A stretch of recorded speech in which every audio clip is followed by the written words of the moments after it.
Magandang araw, ako nga pala si Aimel at ngayon tatalakayin natin kung paano nga ba mag-apply sa isang public school. Part 1, ang pagpapasa ng requirements. 1, 2, 3, 4! Magandang araw sa inyong lahat. Ngayong araw, pag-uusapan natin kung paano mag-apply sa isang public school. January na, ito na yung panahon para mag-apply. Kasi, January yung simula ng application. Pagdating ng February, yan na yung mga demo, interview. Pagdating ng March, magkakaroon ka rin ng EPT o yung English Proficiency Test. Kung mag-apply ka sa isang public school, ang unang-unang pinakamaganda mong gawin ay pumunta ka mismo dun sa school kung saan mo gustong mag-demo at magpa-interview. So pagdating mo sa school na yun, hanapin mo lang either yung principal or yung head teacher ng school. Kasi sila yung nag-aasikaso ng mga application para dun sa school year na yun. Kapag nakausap mo na yung principal o yung head teacher, sasabihin nila sa'yo kung ano yung mga dapat mong gawin. At bibigyan ka rin nila ng listahan ng mga requirements na dapat mong ipasa. Pero tatalakayan din natin dito kung ano-ano nga ba yung requirements na dapat mong ipasa sa pag-apply. Ito ang maikling listahan. Saan ko nakuha itong listahan na ito?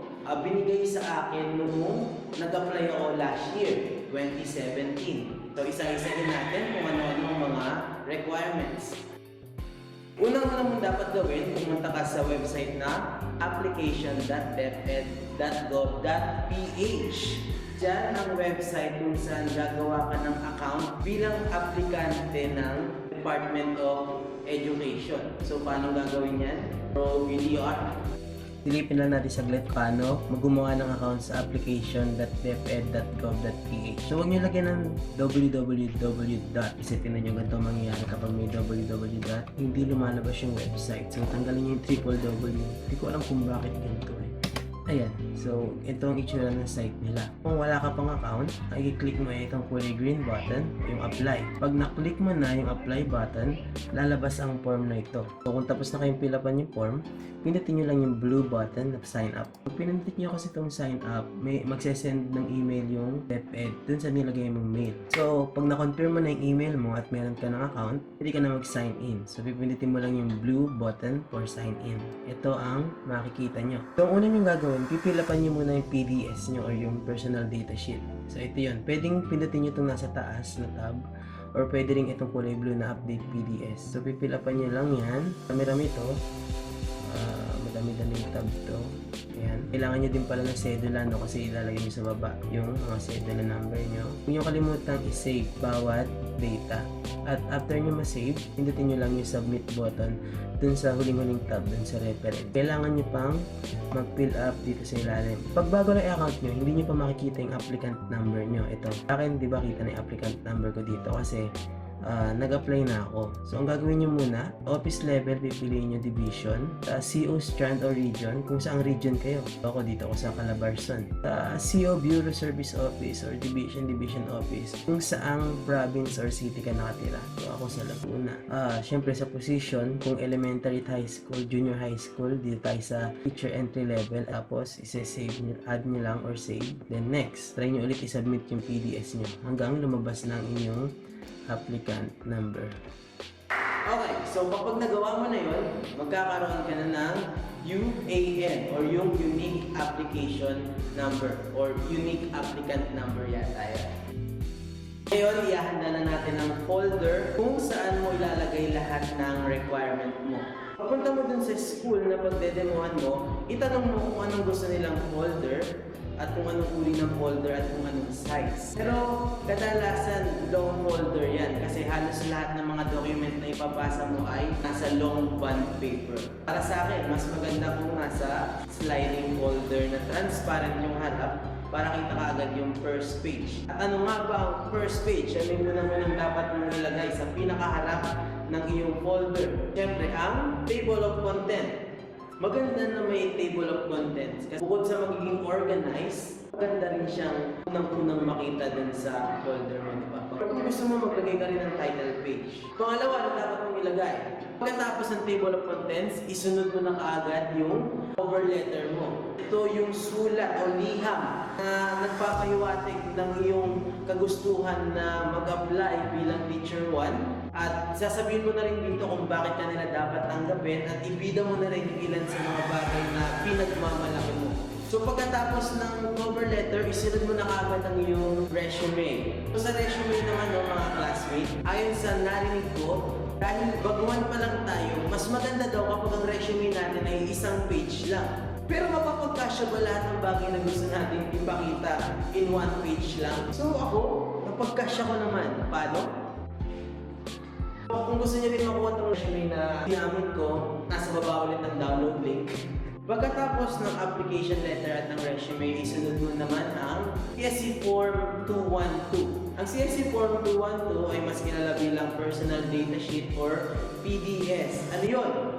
So ganito ang itsura ng PDS. Sheets of paper pero back to back, so bali 4 pages. So, saan makukuha to? Kung nakompleto mo kanina yung sinabi kong sa website dun sa www.application.deped.gov.ph, pwede mo nang i-download yung PDS or yung personal data sheet mo doon na nakalagay na mismo yung data mo. Pero mas maganda, no? Mas maganda kung i-download mo yung blank na PDS form, tapos tsaka mo i-type yung information mo, tapos ipaprint mo. Pagkatapos ng CSE Form 212, ang kasunod naman nito ay photocopy ng iyong lisensya.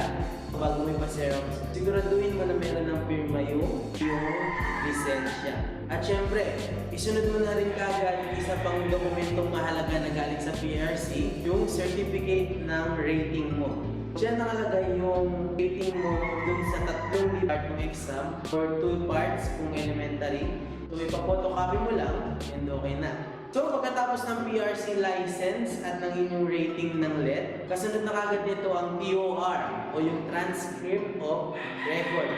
So, ang pinakamahalagang tinitingnan nila sa TOR ay yung General Weighted Average o yung GWA na tinatawag. Ngayon, may mga TOR na nakalagay yung GWA sa dulo, meron mga TOR na wala. So, kung meron nakalagay dun sa TOR na average nyo ng college, so wala na kayong poproblemahin. Kung wala naman, kailangan nyo i-solve yung general average nyo.